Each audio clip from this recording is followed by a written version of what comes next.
This creativity booster needs more uncreative or formal work, as you want to say.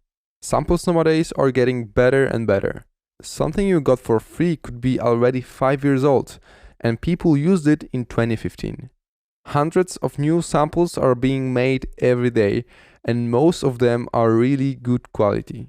Also, there are appearing newer and newer subscription services with samples. Usually one sample costs about 7 cents if you go with the first level subscriptions. That's a totally no-brainer when you know that you can hear all samples before using them. Of course, not every company has their samples on those subscription services, but there are way more than enough of samples on those. I don't know if you are aware, but if you listen to the pop Billboard charts from current year or month, a lot, if not most of the samples you will hear in those songs are coming from a popular subscription service. Also, there is no need to have 4 big libraries for future house music, for example. It's way better to save the samples you love into your own folder and know where they are, or just give them a specific color in collections. Here. That will help your workflow a lot. And if workflow, your creativity as well. I usually find myself going on a journey through my samples library one time a month and see if I can find something cool that I haven't found yet, and then I can save for my own folder. But I'm struggling with deleting samples since I always tell myself that one day I will maybe need it. But you know for sure that never happens. Well, maybe if it does, I found that when I really need space on my hard drive, I always find something to trash in the end. However, you maybe don't trash the samples, but just place them in a folder called old samples. So if you really need them, you have them. But in result, step by step, you're getting rid of old sounds. So that's what exactly happened in this example and this post. I was searching through my samples library and in the end on a subscription service, and I found a really nice kick here that sounds like this. And I thought immediately about some genre that used this hard punchy kick. I remember that we had a lot of requests in the comment sections about doing a Melbourne bounce, which was a pretty popular genre about 5 years ago. So I went into my samples library and searched for Melbourne.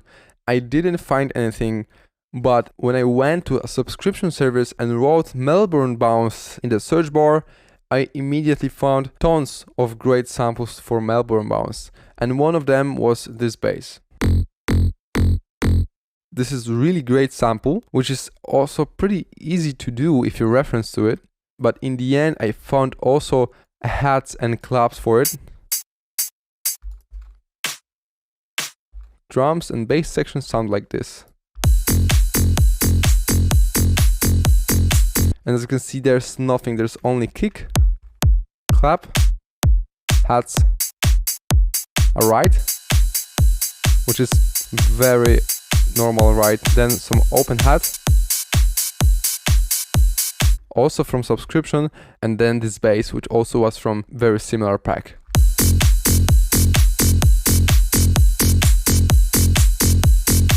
As you can see, it's pretty sad at the same time that making music is so easy nowadays. You just put a drum samples in proper pattern like and then find an offbeat bass, and I didn't even process it at all here.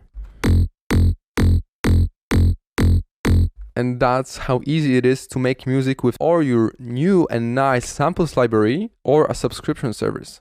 If you want to make techno music, check out our deep premium packs in which we have tons of clap ready great samples for house and techno.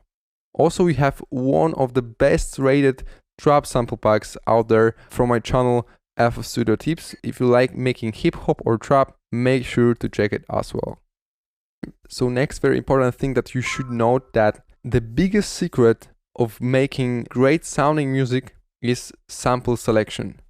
That's something that is even harder than proper mixing. Finding a great samples is very important, and for sure more important than proper mixing. You should write it down and keep it in mind through your whole life right now, that the key for great tracks and great productions is sample selection. That's why we provide you guys with great PML sample packs, as well as subscription services can provide you with great samples for every genre, which you pay for a sample, which is also a great deal. Although if you want to buy a full sample pack from subscription service, you usually pay more than a single pack like we sell on Production Music Live. But subscription services are best if it comes to getting inspired and getting your creativity boosted. Also, they are a great resource of vocals. For example, I have a vocal here that was provided by my friend, and we just took it and looped the decay part. And after that, we've added a simple processing, as I've mentioned before, pedal to distort your sample. I love to do it always. After that, I usually add OTT to boost the sample, and after that, as simple stuff as reverb, EQing, and compression. If you add it, it sounds like this.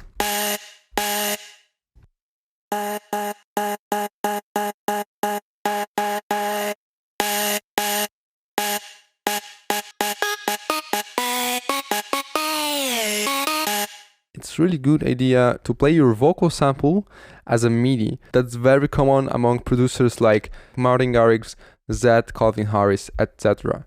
So also extra tip is to play your vocals as a MIDI. Also, I've added pretty long glide here, 300 milliseconds, which makes our sound which very fit the Melbourne bounce feeling, since Melbourne bounce really loves the gliding effects and the semitones like this.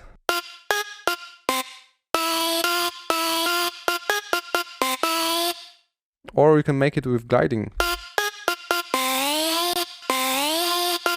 And that's how we made it. We took the drums here and added a super simple vocal line, which looks like this. It's exactly 3 notes with gliding effect.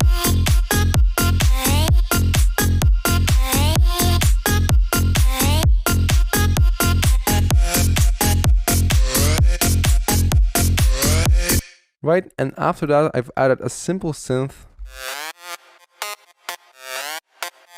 Also make sure to make a portamento or glide same length as the previous one to make them glide equally.